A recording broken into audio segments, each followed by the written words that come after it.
Members will be recognized by order of seniority for their 5 minutes of questioning. An additional round of questioning will be called after all members have been recognized. I now recognize myself for 5 minutes of questioning.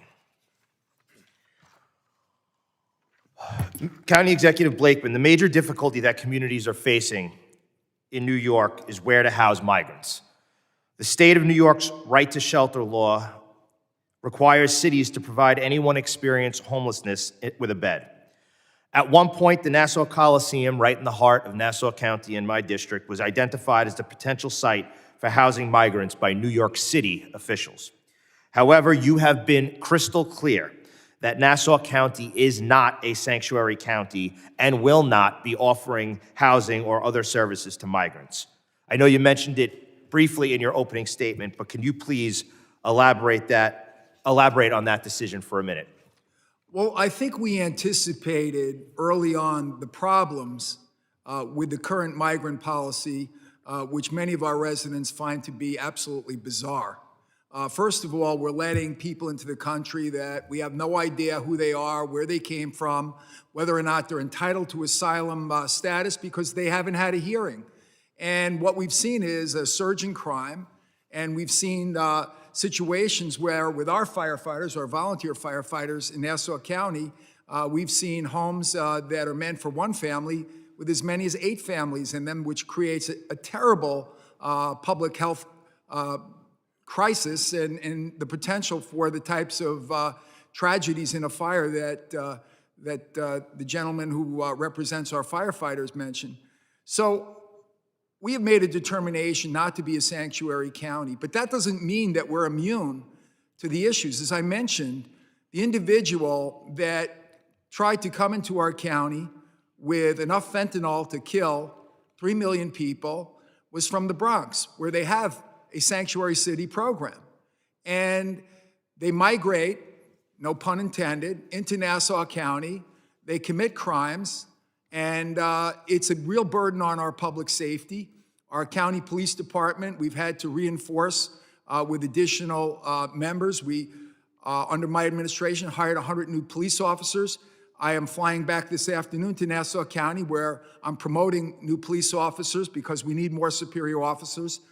And I am hearing from educators in our school districts, many of them from minority communities, who say, we don't have the resources, we don't have the classrooms, we don't have the teachers, and we haven't budgeted for this.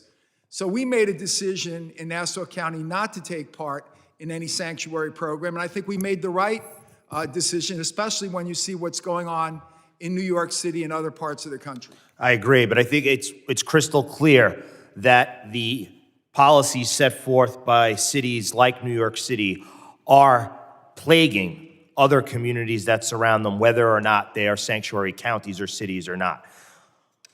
Mr. Ansbro, I know you mentioned in your opening statement, and when you finished up, you said that there was so much more to talk about, and that's why we're thankful that you're here today. New York City Mayor Eric Adams estimates that the mounting migrant crisis will cost taxpayers at minimum $12 billion with a B through the end of the fiscal year.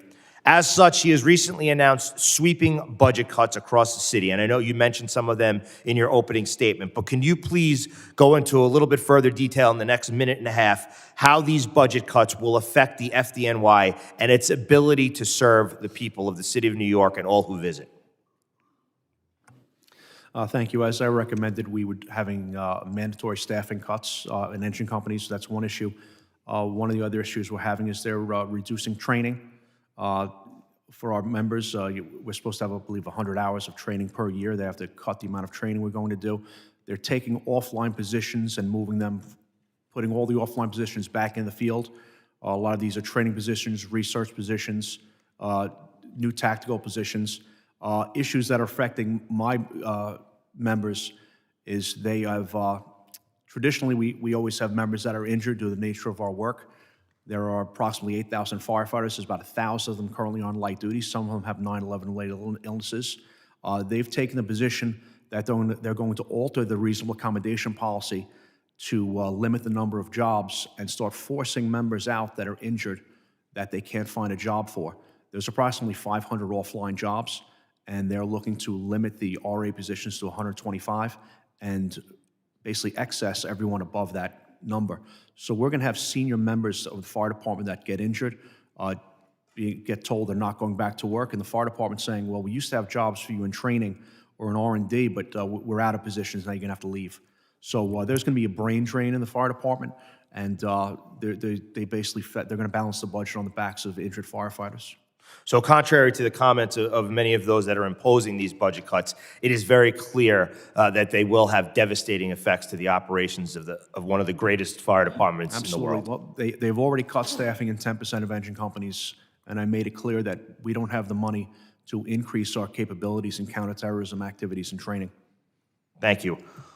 My time has expired, and with that, I recognize the ranking member from Louisiana, Mr. Carter.